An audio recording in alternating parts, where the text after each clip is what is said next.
The set 10 ranked season has officially started, and if you simply want to know which comps you should play, then I suggest checking out my meta sheet. But this video will be more about how you should approach the game to find success no matter what. If you're used to the playstyle of set 9, then you're likely going to struggle a lot at the start of the season, because set 10 is all about high tempo flex play. What do I mean by that? To find success in set 10, you need to learn which headliners to pick up, which combination of units are powerful, and the best items to slam to protect your win streak. There are more or less 3 playstyles that you will encounter a lot. A strong early game, where you rush towards level 8 in either stage 4-2 or 4-5, where you're looking for a tier 4 headliner. If you have a weak early game and decide to do streak, then you might want to spend a bit of gold in stage 3-2 to stabilize and push towards level 8 later. The third option is to play a reroll that usually stays lower level and attempts to 3-star their core units before moving on towards late game. Something that you will notice very quickly is that in its current state,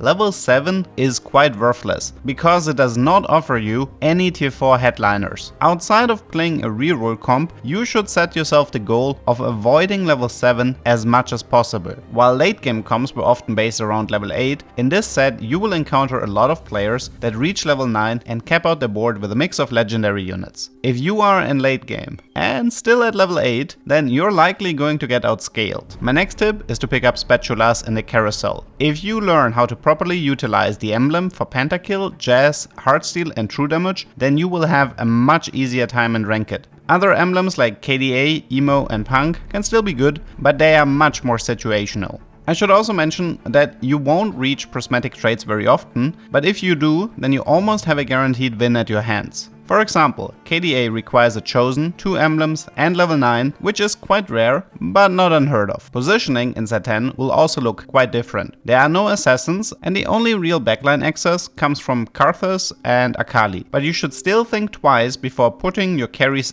into the corner. For example, if you're playing Senna 3-star, then she can deal a lot more damage to the enemy frontline if she's placed in the middle of the last row, because her headliner effect will make her ability grow in size. The same can also be said for Vex. Putting either of these units in the corner will often result in not maximizing their ability, which can make a difference sometimes. Another reason you want to avoid the corner is because of enemy units. Akali will dash to the furthest enemy from her position, so putting bait units into the corner will help to keep your carry alive. Sometimes you will also encounter an enemy looks 3-star in an EDM setup. With the right items, she is more than capable of one-shotting your carry, so that is definitely another unit that you want to look out for. Speaking of bait units, you do not want to miss out on Nilaoi, who is arguably the most useful tech unit in set 10. Fielding her grants you 2 tentacles, and while it is tempting to put them towards the front line, you should often do the exact opposite. Put a tentacle into each corner and you've successfully created bait units without having to sacrifice any of your backliners. There's also one more important use for Nilaoi that involves Karthus. If you're facing a strong pentakill or executioner board, then you might have a hard time winning your fights. Karthus will always ult the 5 enemies with the lowest HP on the board. The tentacles from Nilaoi have super low base HP, so they will always get prioritized. This way, you can slash the first Karthus ult in half, which considerably increases your chances of winning the fight. And my last tip I want to give out is to always scout. This is weird advice for me to give, because I don't really like to scout either. I think it's quite tedious. Unfortunately, Riot made some significant changes to the champion pool. It has become much harder to find contested units compared to the previous set, and you should avoid contesting comps where the enemies already have their core setup. On the other hand, denying has never been easier. Even holding a single unit can completely prevent your opponent from utilizing the chosen mechanic to find a quick 3-star tier 4 unit to close out the game. I think if you follow these rules, then you will be more than prepared for the new ranked season.